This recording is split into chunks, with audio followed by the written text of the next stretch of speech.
Pre-K families, this is Mrs. Sharp. I wanted to put up a video for you, but first I wanted to wish you all happy spring.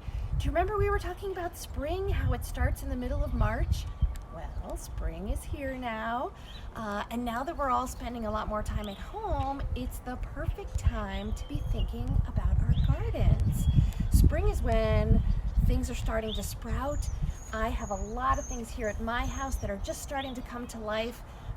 It's really early still, so I don't have a lot to show you. Right here behind me is one of our apple trees. Over here we have some strawberries, but I'm excited to show you something that sprouts really early in the spring. And it's right over this way. Okay, take a look here. Does anyone know what this is? Look at this. It's very small still, just starting to come up. Look underneath. Do you see the bright red color in there? Ooh, let's look at this one. Do you see? There's some bright red stems and then these curly leaves. Ooh, there's a big one. This is rhubarb. Now, rhubarb is one of my favorite spring plants. It starts to sprout really early. It's that beautiful red color. It grows these long stalks, almost like celery. They look a little bit like celery, but they're often bright red. They can be green, but they're usually bright red in color. They have these enormous green leaves at the top. The funny part is that you can't eat the leaves. Those are actually dangerous, so you always cut that part off. But eventually, this rhubarb plant right here is going to grow maybe this high. It's gonna have enormous leaves as big as my head.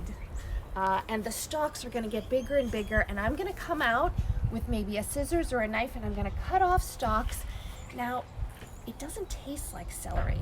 If you take a bite of rhubarb, ooh, you're gonna pucker your lips like this. It's kind of good, but it's very tart, a little bit sour, almost like a fresh cranberry. But one of the great things about rhubarb is that you can cook with it. And that's what I'm gonna do today. If you add some sweet things to it, like some sugar or some strawberries, you can make a delicious dessert out of it. So why don't we head inside to the kitchen and we'll take a look at one of my favorite rhubarb recipes. Hi boys and girls, we are back in my kitchen getting ready to bake. I have my apron on. I picked my spring one for you today. I've got flowers. I have some bicycles here on the bottom. I hope a lot of you are getting outside to ride bikes while you're at home. Our recipe for today, if you remember, is strawberry rhubarb crisp. It is one of my favorites. Let's take a look at the recipe, shall we? So here we go. This is the list of all the ingredients and the directions. And then over here we have a picture of the finished crisp. It looks delicious. I can't wait to be ready. Now, boys and girls, we were just outside and you might be saying to yourself, Mrs. Sharp, we took a look at your rhubarb and it's just sprouting up out of the ground now. How in the world are you gonna make a whole dessert out of it? Well, let me tell you, Mr. Sharp grows so many fruits and vegetables for us that we can't possibly eat them all fresh every year. So we freeze them. We have a special machine that sucks all the air out and we can seal them up and freeze them for a really long time and they stay fresh. We can have smoothies, blueberry pancakes, fruit crisps, any time of the year. We just pull out some fruit from the freezer and it's ready to go. And that's what we're gonna do today. Let's take a look first at the ingredients we need to make our crisp. For the filling, of course, we need rhubarb. So we have that here. You can see our rhubarb that we grow is mostly green, but we do get some pink and some reddish colors in there. We need strawberries. And we need sugar. This is where I keep my sugar. Just some white sugar. So that's going to be the filling, the inside part of the crisp. Now for the crunchy topping, we need oats. So just some oats in here like you would make oatmeal. Okay. Butter.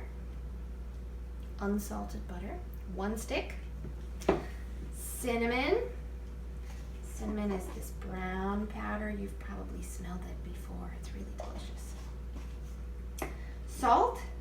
Now you'll notice that my salt is pink salt. You don't have to use pink salt. I just think this pink salt is so fun, so that's the kind that I have. But regular salt is fine too. Now the topping gets brown sugar. Brown sugar has more moisture in it, so it really crisps up well in the oven, and it has kind of a rich, almost like a butterscotchy, caramely taste when you cook with it. So that's there. And then here is our flour. Now Mr. Sharp is gluten sensitive, so I'm just gonna swap in this gluten-free flour. The recipe originally calls for regular flour, but I'm gonna use this so that he can enjoy the crisp too. Now that we've seen all of our ingredients, let's take a look at what tools we need to measure, to bake, and to cook with.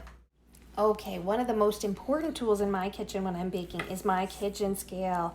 I love it because I can just use recipes that show me the weight of ingredients, and then I can measure everything perfectly just using the scale. I don't even have to worry about using a lot of different size cups and things like that. Everything is gonna be just right with this scale. So I'm just gonna put my mixing bowl right on there. Push this button and it goes to 0, and now I can start pouring in ingredients. So that's important. I have my rubber spatula that I'm going to use to stir everything up. I have this bowl here. It's kind of a glass type bowl that I can put in the microwave. So this is how I'm going to melt my butter.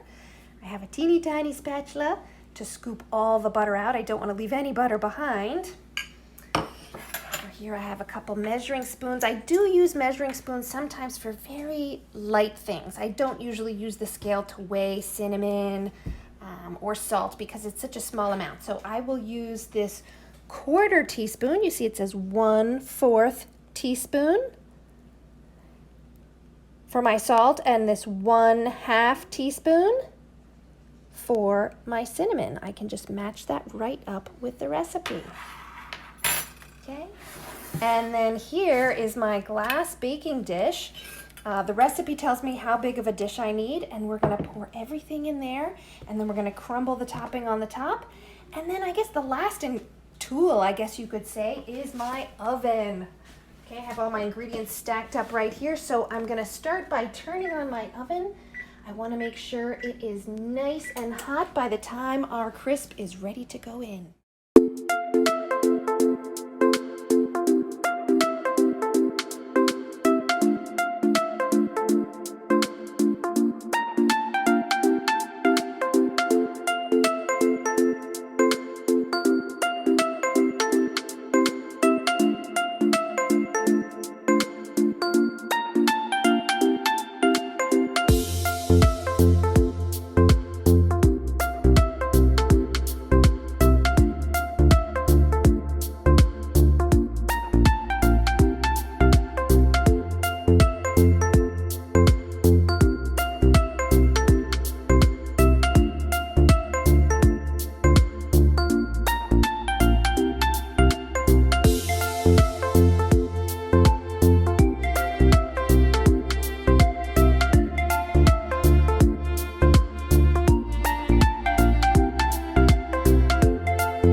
So we're finally at the end, the topping. I'm gonna sprinkle it evenly over our beautiful crisp here. I squeeze it with my hands. It's good to get in with your hands when you're baking and really feel the food you're making. Of course, you've washed your hands first. That's super important. But with this kind of topping, you see I'm squeezing it almost like Play-Doh. And then I break it, but it comes out in kind of big clumps still. That's gonna make a really nice top. You don't want it to be dusty and too crumbly. Little spots there. And as you can see, there's a little bit of fruit peeking through. That's okay. That's okay. Now, the directions say to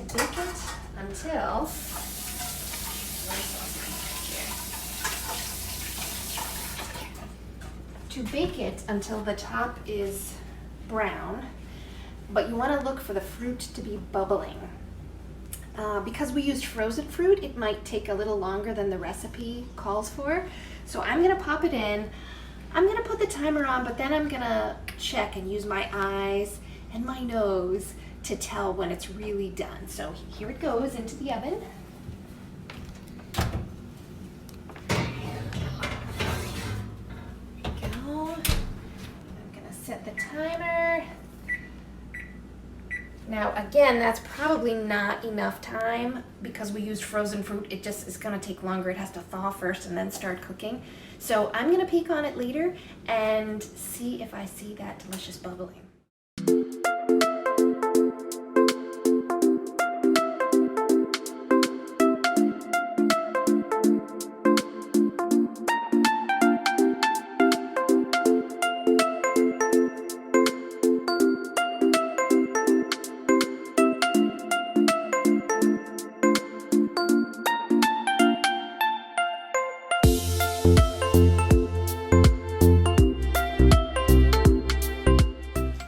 Boys and girls, I think it's time to take a look and see if our rhubarb crisp is ready. I can smell it. It's coming out all through the house. Let's take a look. Ooh, look at that. Can you see all the bubbles around the edge? It's boiling up. That means it's nice and hot all the way around. I think it's done. I'm gonna take it out. You see I'm wearing oven mitts because it's super hot. I'm gonna bring it right over here and put it on my trivet so I don't burn my counter. Oh, you wanna take a smell too?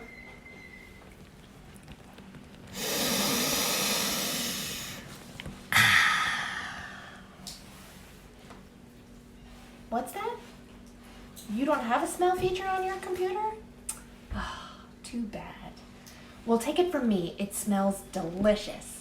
Now, we're certainly not going to take a bite right now, as much as I really, really, really want to, because look at how hot it is. I have to let the rhubarb crisp sit here and cool down for a while. That's a good thing too, because it will thicken up a little bit as it cools. Right now, it's super hot and it's also super juicy. Rhubarb and strawberries are very juicy fruits. As it cools down, those fruits will thicken up, and then we can scoop it into bowls later and maybe have it with a little bit of vanilla ice cream. I'll see you then.